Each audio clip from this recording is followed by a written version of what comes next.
Welcome to the University of New Hampshire's Latin Grammar Minute. I'm Professor Scott Smith, and today's short video will be on the Latin verb debeo, which means owe or ought with a complementary infinitive. Now, the principal parts of the Latin verb debeo, that is, the four parts you need to know in order to form every Latin verb, are debeo, debere, debui, debitum, and this word gives us our English words debt and debit. Now, this verb has a couple of interesting qualities about it. First, it can mean to owe somebody something. So, debeo pecuniam means I owe money. Pecuniam means money in Latin. All right? But with a complementary infinitive, that is complementary, complementary, it means it completes something, right? It means ought to do something, ought to do something. So let's take a look at 5 sentences that have this in it.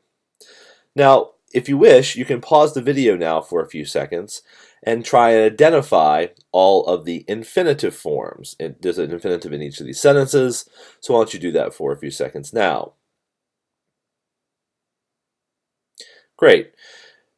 Many of these words you don't know, but you can always identify the infinitive by its characteristic re ending. Right?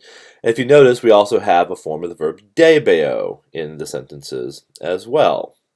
So in each case, debeo will be a finite form. That is, it will have a person and number. So for example, in the first sentence, debes is second person singular. You ought to do something. What ought you to do? You ought, debes, ambulare, walk in the fields, in agris. Or you ought to walk in the fields, if you want to keep the translation of the infinitive natural. In the next sentence, debetis dare is the phrase you want to keep in mind. And tis, of course, means you plural. So you ought to give, dare, pecuniam, money, pauperibus, to poor people. You ought to give money to poor people. In the next sentence, debet ire ad flumen. He, she, or it ought to go, ire means to go, to the river, ad flumen. So he or she or it ought to go to the river. In the next sentence, we have a little bit more complicated grammar. Milites debent tela in hostem iacere.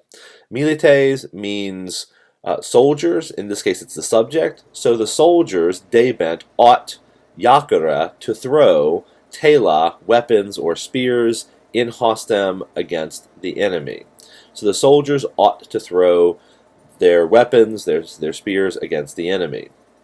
And finally, we have a question. Debemusne conservare nautas in aqua? And of course, the ne at the end of the first word indicates it's a question.